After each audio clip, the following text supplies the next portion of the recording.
Olá, eu sou Sheila Sodré e você está assistindo ao programa Café com Direito. E essa semana eu trago à tona um assunto que eu considero extremamente fundamental para o operador do direito. Estamos falando sobre o Código de Processo Civil. É uma legislação nova, já se passaram alguns meses, algumas coisas já ocorreram, algumas já podem ver se concretizou, se não concretizou a norma, mas tem muita coisa a aprender e a se discutir. E para falar sobre esse assunto, eu trouxe aqui o convidado Eduardo Madruga, que é advogado, mestre em processo civil pela Universidade de Coimbra, coordenador da pós-graduação do IESP, professor do IBEG, membro do ABDPRO e do ANNEP, vou perguntar depois o que significa, e diretor da Associação Brasileira de Advogados e autor de obras jurídicas que a gente vai apresentar para você. Meu querido, seja muito bem-vindo ao programa Café com Direito. A honra é toda minha, Sheila. Gostaria de agradecer publicamente o seu convite, pela lembrança do meu nome. É uma honra imensa estar aqui nesse programa. É com muita alegria que eu venho até aqui para debatermos essas novidades. E você que representa tão bem a classe da mulher advogada, é uma honra imensa. Querido, olha, a gente brinca muito que o direito, isso em todas as áreas, o Código de Processo Civil, ela é uma espinha dorsal. Verdade. E falar sobre direitos fundamentais, sobre a força da norma, né, ainda mais num código que veio causar uma mudança na nossa cultura, no paradigma de pensar a advocacia, nós temos que conhecer e temos que conhecer principalmente os princípios, vamos dizer, do 1 ao 13 ali, artigo, verdade. A gente tem que desmembrar perfeitamente. Agora, vamos começar, por exemplo, havia necessidade de se positivar esses princípios fundamentais e aí, por exemplo, a boa-fé nesse processo?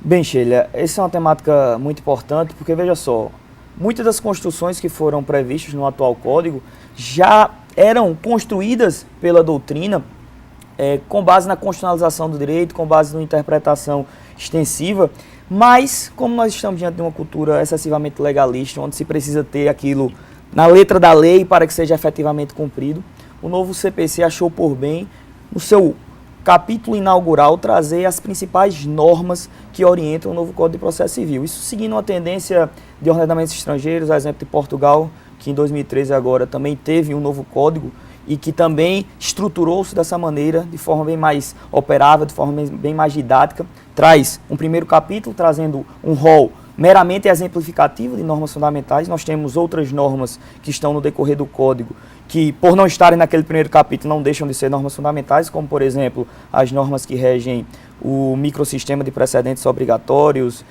normas de estatura constitucional também, como o princípio do devido processo legal, que apesar de não estar ali naquele capítulo inaugural, elas não perdem a condição de normas fundamentais, mas o novo CPC, de forma didática, de forma operativa, trouxe nesse capítulo inaugural um rol nos 12 primeiros capítulos lá, as nossas normas fundamentais. Então vejam só, dentro dessa linha da sua pergunta de que se era realmente necessário, eu creio que sim, exatamente para que na prática o princípio da boa-fé objetiva, o princípio da cooperação, ele se torne realmente uma realidade, para que se possa realmente ter, para que o advogado possa ter então, diante dessas modificações, um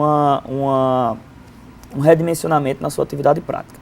Então vejam só, Sheila, dentro dessa ótica da sua pergunta ainda, o novo código, ele inaugura um novo modelo processual. O professor Fred chama de modelo cooperativo de processo, o professor Dierlin Nunes, por exemplo, chama de modelo comparticipativo de processo, onde ele visa exatamente redistribuir de uma forma mais igualitária os poderes entre as partes e o juiz. E aí, superamos modelos clássicos, como o modelo dispositivo, que dava apenas poderes às partes. Superamos também os modelos inquisitoriais, onde que nós tínhamos a figura de um juiz super autoritário, com superpoderes. E nós chegamos exatamente no ponto de equilíbrio desse pêndulo. O modelo cooperativo de processo, ele visa exatamente redistribuir de uma forma mais adequada os poderes entre as partes e o juiz, de forma que haja um constante diálogo a se formar uma comunidade de trabalho, uma comunidade de diálogo rumo a uma prestação jurisdicional justa e efetiva. E dentro dessa lógica, o princípio da cooperação e da boa-fé objetiva, eles desempenham um papel fundamental dentro desse novo modelo. Então, Na prática, assim, se realmente, né, o brasileiro, o operador do direito brasileiro, ele conseguir ir aos poucos praticando essa questão da boa-fé, porque a gente sabe que, infelizmente, os processos estão eivados aí de má-fé, de mentiras, às vezes, clientemente para o advogado, ele leva ali para os autos coisas que realmente não acontecem, né? Advogados querendo praticamente se degladiando com o outro e às vezes em audiência. Vamos pensar na possibilidade do que está positivado, do que está idealizado, dele concretizar. Qual vai ser o resultado realmente? Como isso vai ser possível? Por meio, como você visualiza essa efetivação no dia a dia? Como os princípios eles são dotados aí de uma vaguidão, então nós temos aí um amplo campo de atuação para que o juiz possa sancionar essas práticas abusivas. Então, a partir do momento em que o juiz ele identifique essa prática abusiva e aí que violou efetivamente a boa-fé objetiva, nós podemos ter sanções que possam então reprimir a prática de tais atos. Então, veja só, Sheila, ainda dentro dessa lógica, veja que esse modelo cooperativo, esse modelo comparticipativo de processo, ele vem trazer aí, dentro dessa lógica de redistribuir esses poderes entre partes e juiz, mas dentro da lógica de um contraditório dinâmico, de um contraditório mais forte. Vejam que o contraditório sobre a lógica clássica, ele era sempre visto com a mera bilateralidade de informações. Você tinha a citação e a intimação para que as partes fossem efetivamente informadas de tudo que ocorre no processo. Depois, a partir do momento em que elas eram informadas de tudo aquilo que se passa no processo, se dava a ela a oportunidade dela reagir a essa informação que foi lhe dada. Então, o contraditório era visto sobre esse mero aspecto fraco, esse mero aspecto formal. O novo Código de Processo Civil tenta implementar um contraditório substancial, um contraditório dinâmico, que visa exatamente o quê? Estabelecer um afinado diálogo entre as partes e o juiz. Então, além da informação, além da possibilidade de reação, o contraditório dinâmico do novo Código de Processo Civil ele exige o poder de influência. É preciso que todos os argumentos que estejam sido levantados pelas partes, eles sejam efetivamente levados a sério pelo juiz. E aí, dentro dessa lógica desse contraditório comparticipativo, nós temos exatamente a fundamentação qualificada das decisões. Claro. Exatamente como é que você, advogado, vai saber se efetivamente tudo aquilo que você trouxe ao processo ele foi levado a sério, ele foi efetivamente analisado pelo juiz, com uma fundamentação qualificada. Então, todas esse redimensionamento que o contraditório trouxe, ele vem exatamente aí fortificar a relação entre partes e juiz. E ainda mais dentro de uma lógica em que nós temos a necessidade de democratização do Poder Judiciário. Veja que nós passamos por um momento em que o juiz ficava ali em uma postura equidistante, em uma postura em seu pedestal, onde adotava muitas vezes posturas solipsistas, as suas decisões não entravam em diálogo com as partes, e o novo CPC visa exatamente trazer essa democratização. Veja que nós tanto lutamos pela democratização do Poder Executivo, tanto lutamos pela democratização do Poder Legislativo nos dias de hoje, mas por que não abraçarmos a bandeira de lutarmos também pela democratização do Poder Judiciário?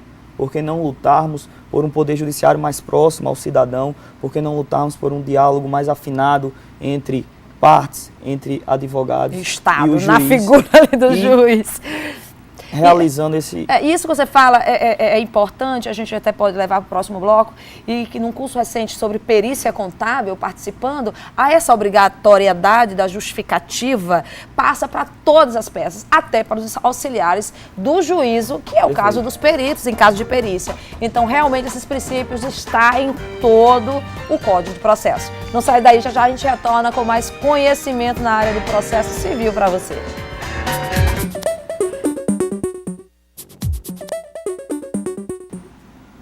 Estamos de volta com o programa Café com Direito e o tema é Código de Processo Civil, a sua concretização, já que passaram alguns meses, né? Então a gente vai ter que envolver um pouquinho mais o cidadão, o operador do direito em relação ao conhecimento do Código de Processo Civil. E o meu convidado, doutor Eduardo Madruga, está exatamente nos auxiliando nisso.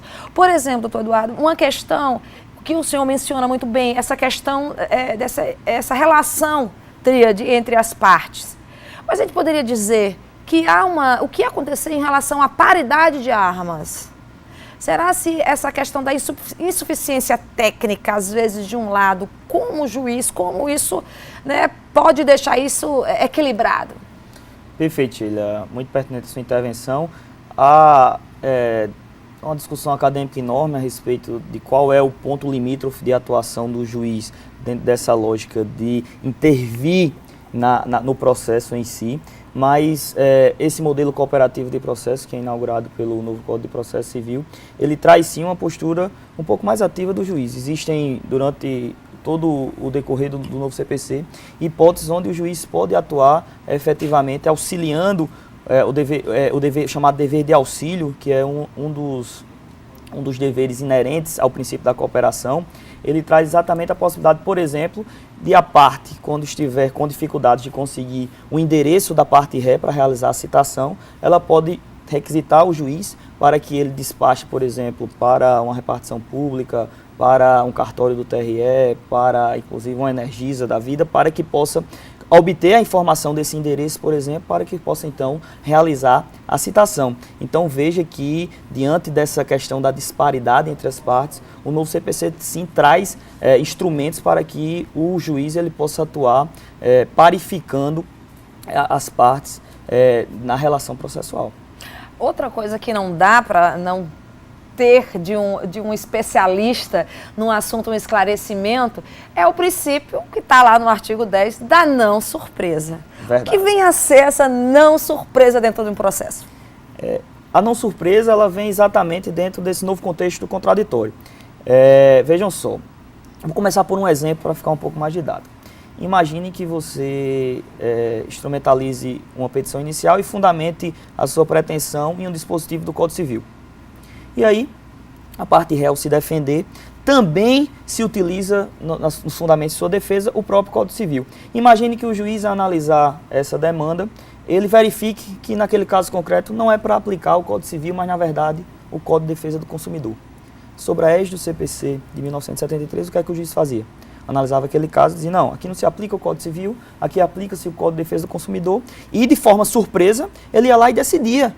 Com um novo fundamento por ele, perceba que o juiz ele não está confinado às alegações de direito que é trazido pelas partes, chamado princípio do iura novit curia. Então o juiz ele pode achar um dispositivo para aplicar aquele caso concreto. E aí, dentro dessa situação em que o juiz realiza um novo enquadramento normativo, a regra que veda as decisões surpresa, ela impõe que o juiz, antes de decidir, ele intime as partes para que elas participem desse processo de formação da convicção do juiz, dentro exatamente dessa lógica de democratização do processo. O juiz convida as partes a participar dessa criação da decisão. Nós não temos mais a figura de um juiz solipsista, um juiz que em seu pedestal ele decide sozinho. Quando ele achar um enquadramento normativo diverso, ele tem que respeitar a vedação da decisão surpresa. Ele deve intimar as partes para que as partes possam exercer o seu contraditório forte, o seu contraditório dinâmico. Inclusive isso, Sheila, nas decisões de ofício, por exemplo, quando o juiz for decretar a prescrição de um processo, se nenhuma das partes estiver alertado para a prescrição, o juiz, quando for de ofício decretar essa prescrição, ele, para respeitar a proibição da decisão surpresa, ele deve o quê? Intimar as partes para que elas exercitem o seu contraditório preventivo, o seu contraditório forte, o seu contraditório comparticipativo. Olha aí, viu que a coisa está ficando mais interessante para o judicionado? A sensação de aproximação do judiciário, ou da justiça até o cidadão. Vamos dizer assim, nem às vezes o judiciário está próximo, mas a justiça não. Verdade. Agora, em relação a outras questões que o CPC trouxe e que até é interessante, que é a questão até pré-processual. Né? Que são a questão de possibilidade de conciliação, de resoluções de conflitos, né? E que você vê que a justiça, os órgãos já estão se movimentando.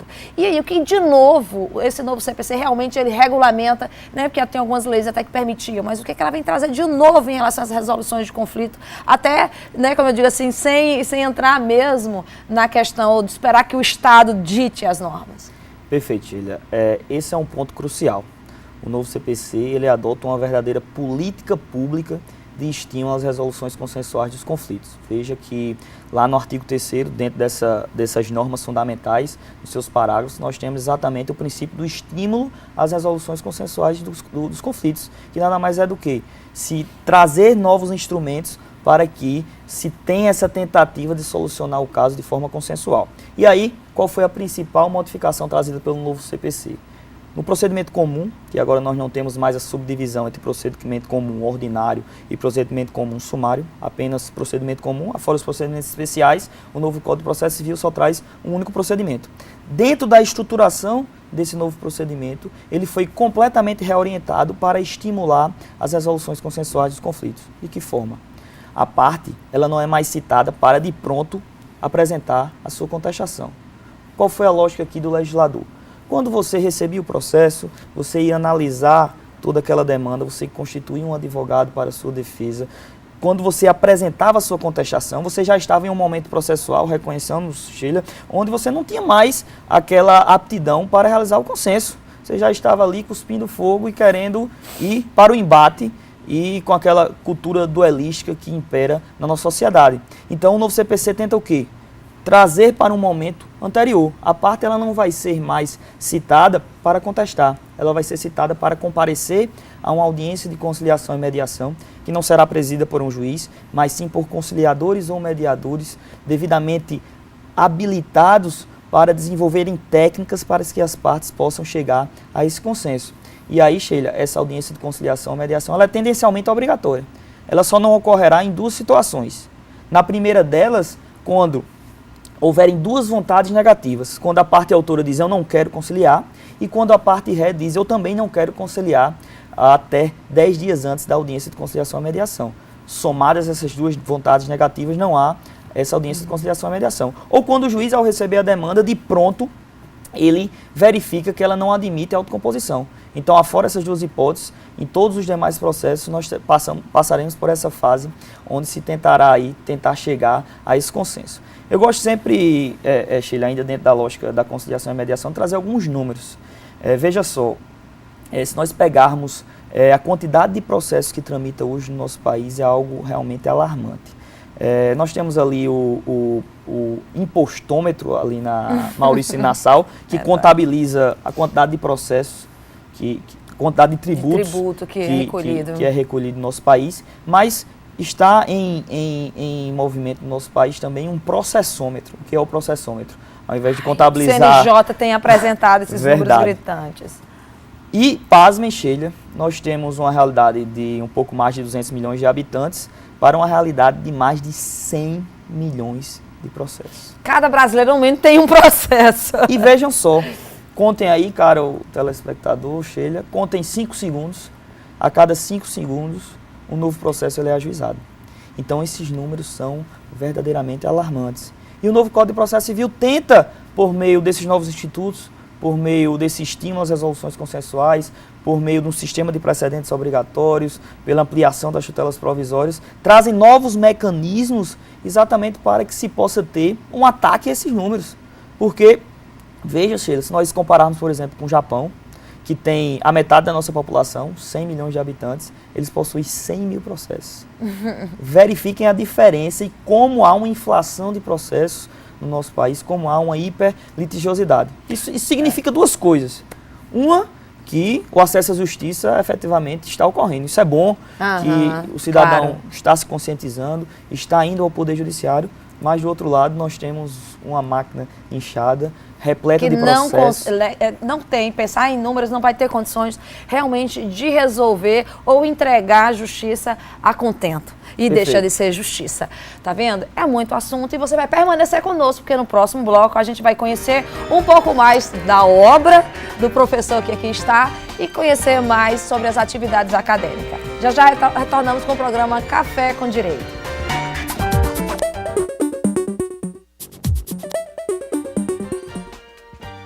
De volta com o programa Café com Direito, discutindo o novo Código de Processo Civil. E eu trouxe aqui para vocês, quer dizer, eu já ganhei de presente o Processo Civil, volume único, que é do Dr. Rinaldo Musalas, João Otávio Terceiro Neto e o Dr. Eduardo Madruga. Tá? Para que o pessoal ver? Ah, é aqui, gente, a tela. Isso. Vamos falar um pouquinho, doutor Eduardo, sobre esse seu trabalho acadêmico.